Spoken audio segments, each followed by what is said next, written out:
This is so beautiful.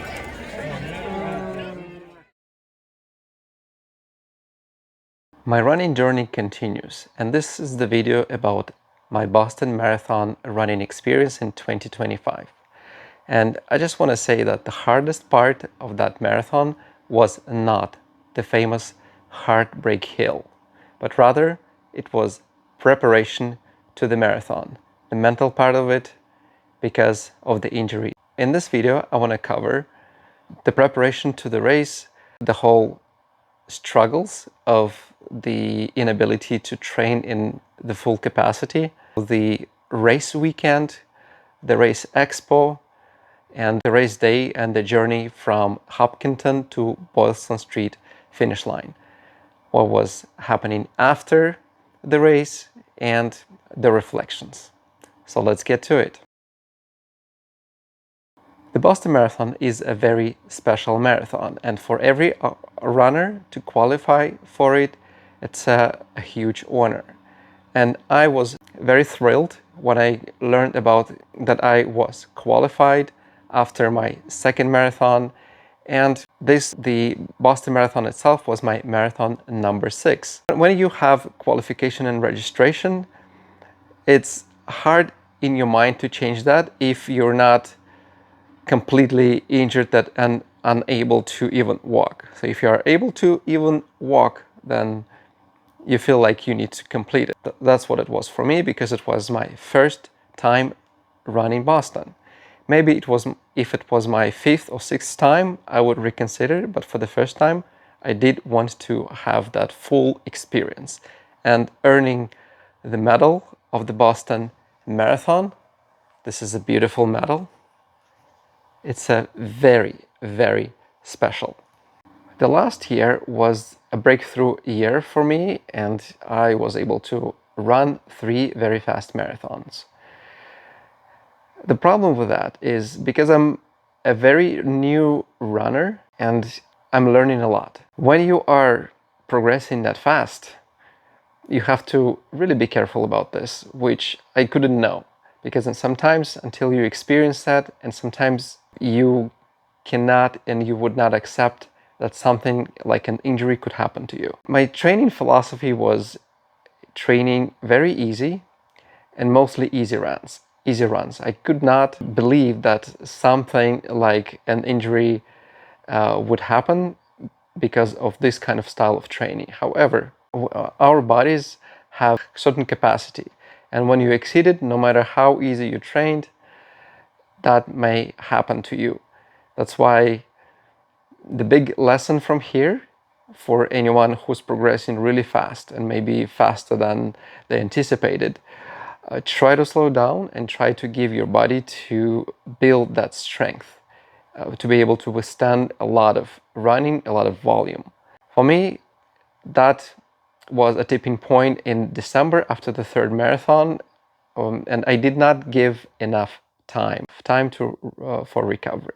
And I started to feel a plantar fasciitis pain in my left foot. And at first, I did not give a lot of credibility to it. I did not accept that this was something very serious. The biggest mental part of it, biggest mental challenge, that were my plans to run and race Boston. I wanted to improve my times and get as close to 3 hours as possible. And I believe that would have been possible if I wasn't injured. However, that wasn't meant to be this time. The mental part is when you're trying to still go as close to your schedule as possible, and then you can't execute. Every time when you feel the injury, you feel that it hurts, you try to stop training, you try to let it rest, but you don't know how much you need to rest it. And every next activity you do, you think, oh, did I not spoil it? Did I not ruin it? And of course, for me, I probably every time was ruining it, because I was trying to get back to training too soon and doing probably too much as well. When my priorities shifted in the first couple of months, I mostly was trying to substitute the running with different activities.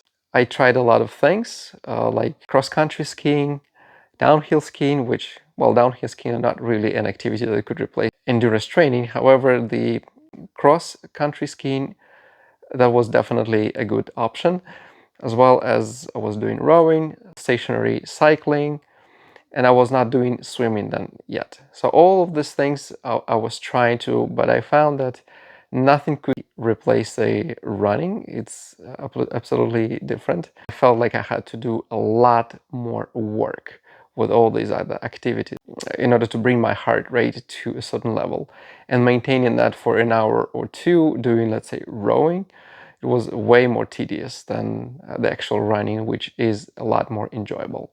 At some point, when I felt much easier on my foot, I started running on my treadmill with the help of the system which was making my body weight lighter. It's called Lever Up suspension system, and it was making me weighing like 20 kilos less. So that was helping me to still making my longer runs and still making some of my runs. And after some time, when I felt less and less pain, I started running outdoors again. At some point was probably too much volume for my condition, and I couldn't know that. There's a lot of learning here, a lot of lessons learned. With that, I was feeling that, oh, okay, that's going really, really great. And how about I still do my tune-up race before Boston? And the tune-up race or warm-up race, which I planned 3 weeks before the actual race, before Boston, was a 30-kilometer race in Hamilton, around the bay. It's very famous in Ontario. That race is actually even older than Boston, a couple of years older, which is really amazing. And a lot of runners, they use that as a preparation for Boston because it has some hills in it. And it's a perfect time, like 3 weeks out. If you don't go too hard, you can practice your marathon pace. But I realized that I was not in shape to show my best time in Boston. And I decided to try about 15 or 20 seconds slower time per kilometer, which I wanted the original pace. That was something that backfired. What happened was, during that tune-up race, that about halfway through, I felt a sharp pain in my foot again, although the first 14 kilometers I felt pain-free and I enjoyed it a lot. But then when I felt the sharp pain, I had to slow down, and I thought, well, what can I do? Even if I went very slow on that day, I would still probably try running at that pace at Boston without being fully recovered. That would still happen. That's why it's hard to say I regret doing that or not, but at least I found my limit. I still finished my 30K, but I knew that the race in Boston was out of the question. And as far as treating this injury, I tried almost everything. What's possible, attend physios, I work with physiotherapy, I did the shock waves, I did icing, did massage, like iced bottle rolling, I did laser treatments, stretching, I did everything which was available to me, and even a couple of cortisone shots. It didn't really help much. Today it's 2 weeks to Boston.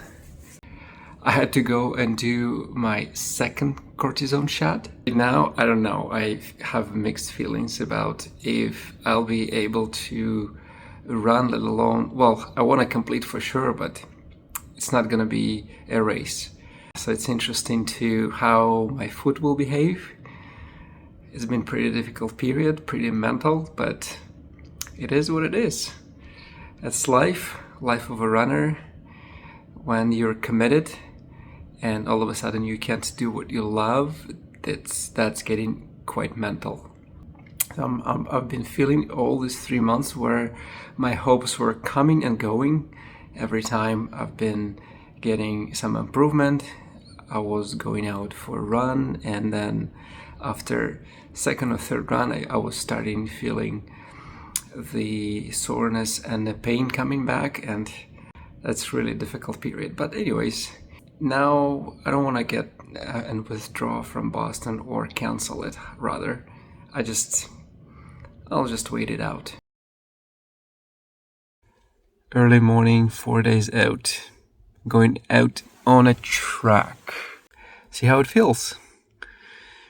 It's a mystery to me. Sometimes I feel the foot is kind of throbbing a little bit, but most of the time it's totally fine. walking and even test jogging. Feels fine. So it's fun to try to see how it goes. Let's get out. It's still chilly, 0 degrees, although in Boston it's gonna be probably about 15. 5 days out. No, 4 days out. 4 days out. Just 4, right? Okay. Need my gloves on. Okay. Gloves, can't run without them. Here they are. So I completed my run. Easy, very easy run, workout. Probably 9 laps total, and out of them I probably ran 6 laps and 3 laps I walked. The great takeaways are, well, I did feel a little bit of a pain. It was coming and going on a scale from 0 to 10, probably 2 the most. Sometimes it was 1, sometimes there were no pain at all. And I just had a realization that we have this fear that the pain, if it starts, it's only gonna increase. So for me, the great takeaway was, yeah, it's probably going to be there. And if I manage it, if I manage the pace correctly, it's gonna be okay. Yeah, it's gonna be there. Maybe it'll increase to 4 and maybe even to 5 at some points. That's fine. So basically, I did not know if I will be able to finish it, because I felt there was still lingering pain, but it wasn't really bad. I was doing a lot of massaging, I was doing a lot of resting and try to take care of my foot so that I'm as healthy as possible for the start line. I didn't cancel the trip because I wanted to run it. It was a huge honor even to be in Boston. The hotel was booked, everything was ready for our trip.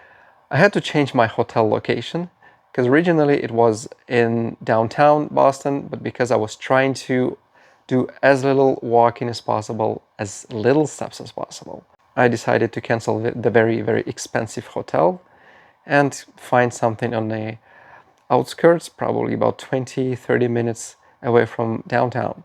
And I found that there were a lot of options available. I heard the stories that this is a very sold out and booked up time where you can't find any accommodation, but it wasn't the case. There were a lot of accommodations. I found it pretty easy, which I felt it was more justified for me, even though we really wanted to be in downtown, in the center of all the events and activities, and there were a lot of activities and events happening, a lot of festivities. This was not meant to be.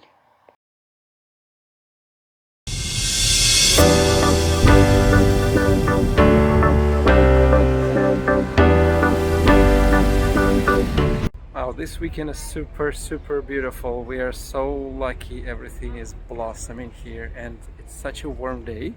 That's the finish line here.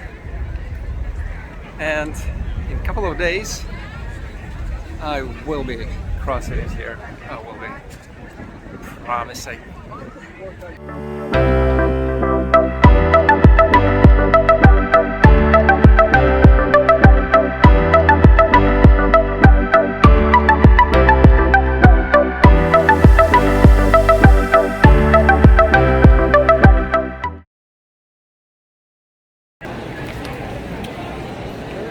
This line moves pretty fast. I think you're gonna be inside pretty quickly. I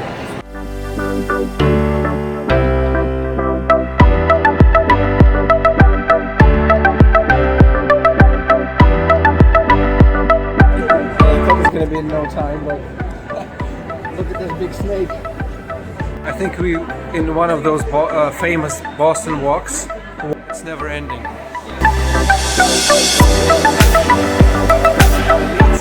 This is red. Huh? This is red corral, the fastest. Blue white.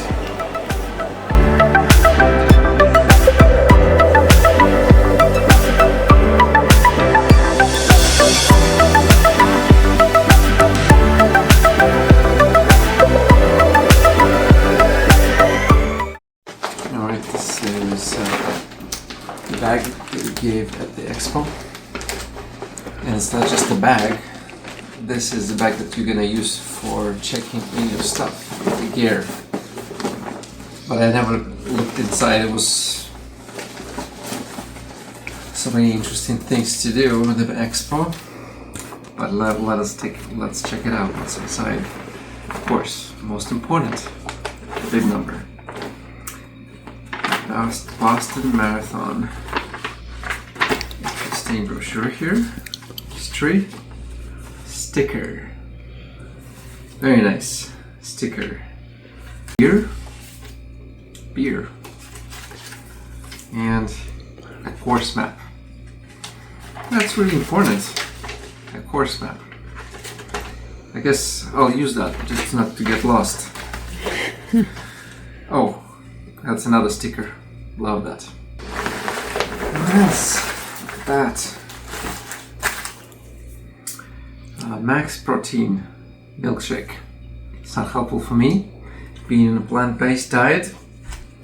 Milkshake, this is not what I'm eating, but this is electrolytes. Not electrolytes. Good.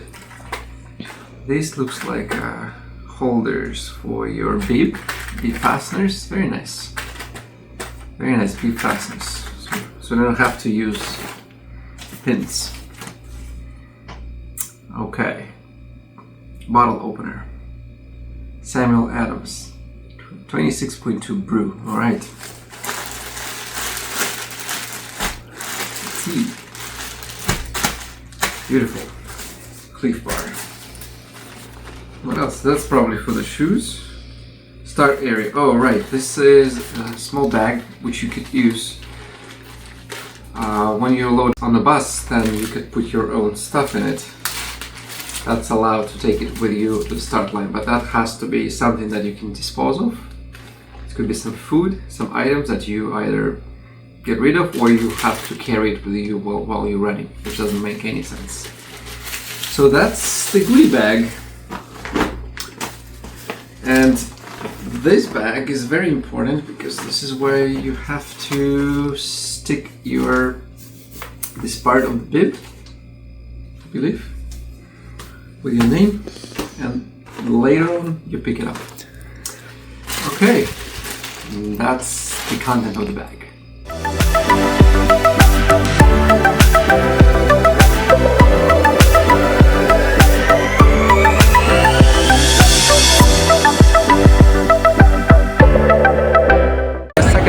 Expo, which is where everybody else other than Adidas is. So Adidas had a first bite for all the customers, for all the runners, and then after we're done shopping there, of course we couldn't pass over the opportunity to buy this beautiful hat and the jacket. And lastly, this was the main guy. This guy. Even has the hat here.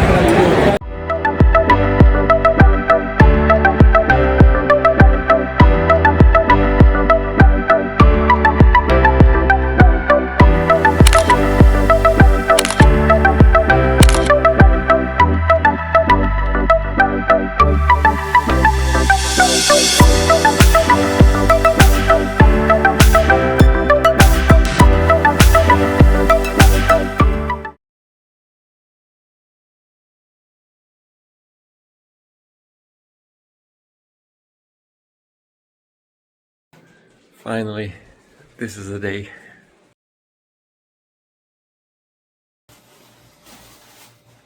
That's my throwaway jacket. Oof. Jitters.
taking that long walk to the start line.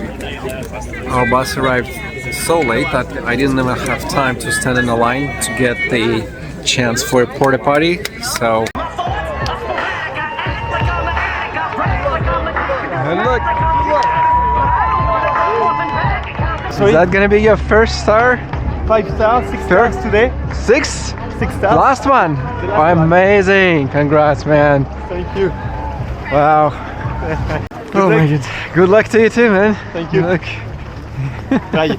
Right, I'm navigating to my corral. No more jacket. Feeling super pumped. Let's do it.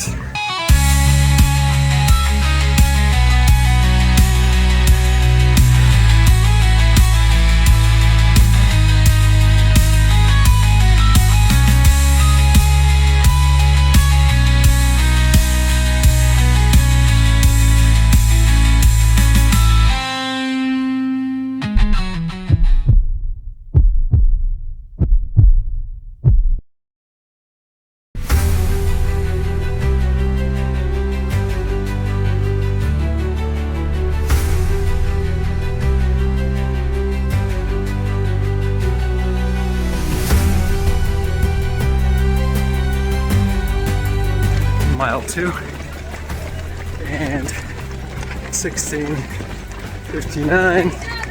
5:20 pace is too fast for what I wanted. We'll be slowing down after the first aid section.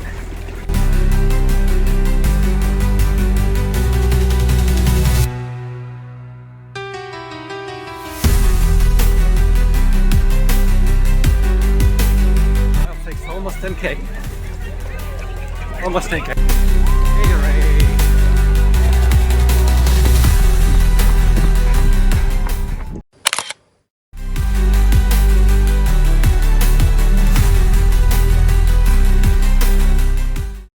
So what can I say? Mile 11 now. I really had to drop down my pace to sometimes over 6. But somehow that is naturally what's happening to me. And I have to walk quite a lot because my foot becoming to be like beginning to feeling, I start feeling pretty bad. Trying to just shut it down and not think about it.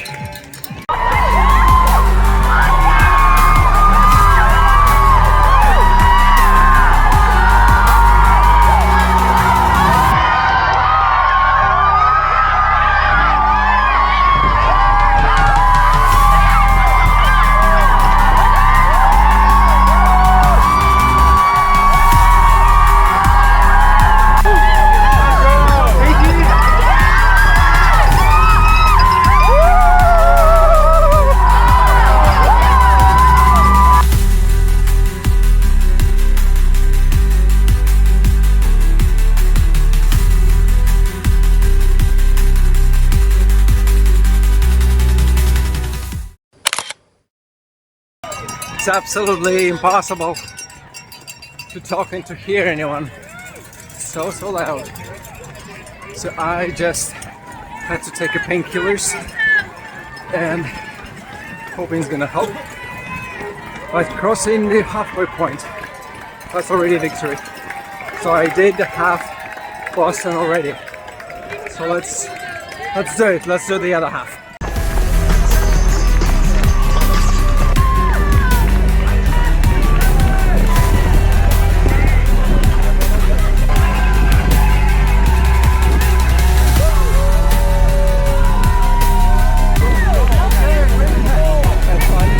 Mile 14, baby. Mile 15. Mile 16. Mile 16. I think the painkillers kicked in. It's a little bit easier now. 9 more miles to go. The famous Newton Hills. Alright. Mile 17. Now it is 9 more to go. Now.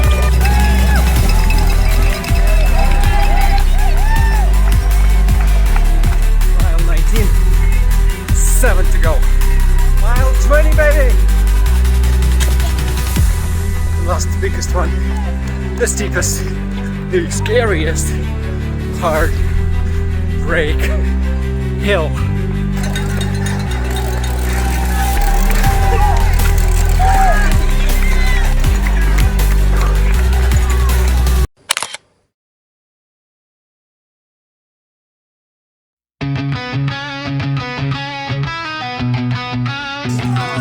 From here, downhill, mostly downhill. Wow, what a run! Painkillers I can count. And I only needed to hold for another hour. 21 baby, 21.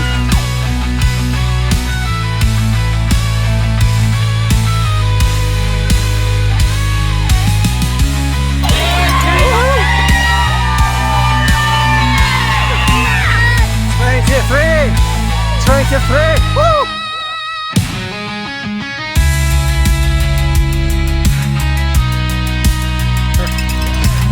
$24.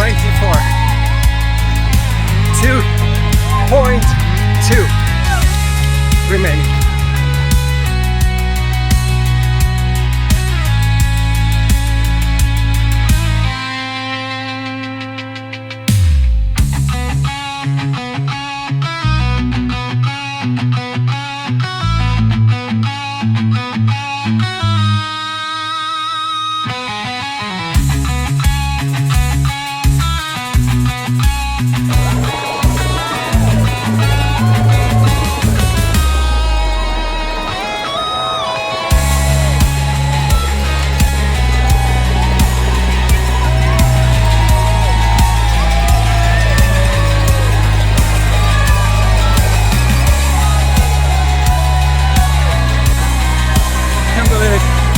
I see it.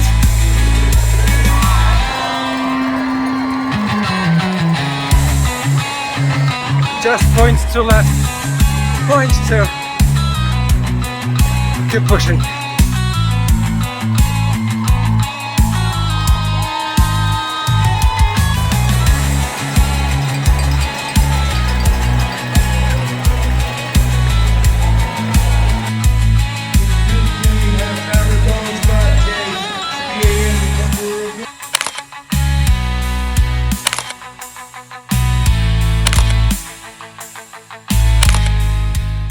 Oh my goodness, it's incredible. Never thought it's going to be this way. Thank you very much, my foot. I gave you so much love in the last 3 weeks. You did not let me go. Let me down. Getting emotional here. It's so hard, really, to tolerate. First half was a lot of pain. I'm glad I had the painkillers, which really helped me, pulling me through. And then there were crowds. Crowds is just incredible. It was so much energy. I just literally was being pushed by this invisible force. Crowds. Thank you very much, Boston. Oh my God, I'm coming back for sure. I want to make it count, but this one also did count. 100%.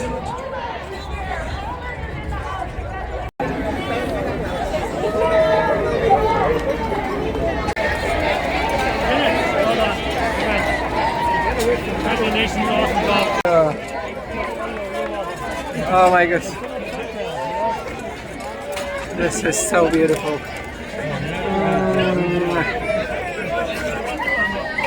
Such a beautiful medal.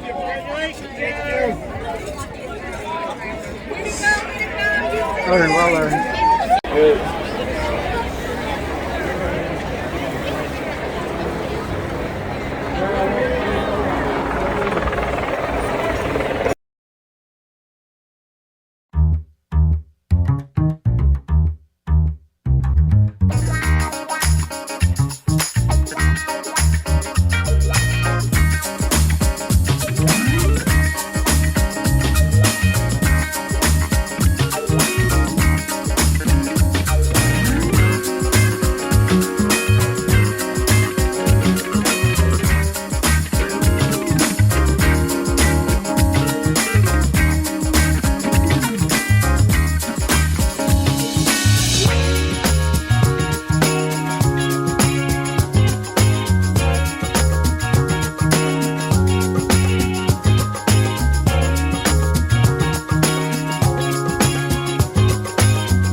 What are the consequences and was it worth it? Really, it is hard to say. It is based on priorities of every runner. I feel like this is the first phase of my running journey as a runner, where I learn a lot and I learn about my body, what it can handle, what it cannot handle, and what the limits are.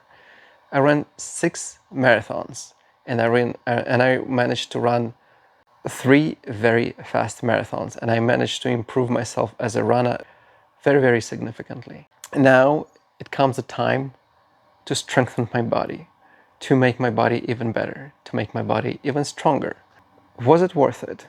I think it did for me personally, because it's a huge honor. It's very special to run Boston Marathon, to be able to complete it. And I was able to do it.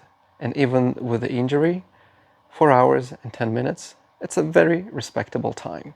At the time of recording of this video, it is already more than 2 months past, and I'm still nursing the injury, and this injury is not healing very, very well. This is a good learning for the future. Whenever you feel the injury, try to manage the load. Every running injury is an indication that you exceeded your stress capacity, exceeded what you can handle. You have to look into it very carefully. Give yourself enough time for recoveries after the racing and running events, especially after marathons or even longer distances. 3-4 weeks, very, very wise to do. Sometimes it's even more. You have to listen to your body. What I'm doing now, I'm picking up new skills like swimming and cycling. So these two, hint, hint, I may run a triathlon sometime, although my heart is with running. I love running the most, but I'm trying to use this time and not being idle. I'm still trying to stay fit. So as the conclusion, I say, watch out. First, if you're progressing very, very fast, be careful. Too much too soon, this is something that may trigger an injury which you never expect. And secondly, give yourself recovery time, appropriate for every distance. Give yourself a week or 2 after smaller distances, give yourself a month. Give your body general time to recover after a marathon or longer distances. It's better run healthy and run slower than run super, super fast and then stay on the sidelines for many, many months. So these are the greatest lessons, and this is what I think every runner should consider. But injuries are part of our journey. So this is not the end of the world. I wish everyone healthy running, achieve your goals, achieve your time goals, beat your time goals, achieve your PBs. So run healthy, run free, and see ya in the next video.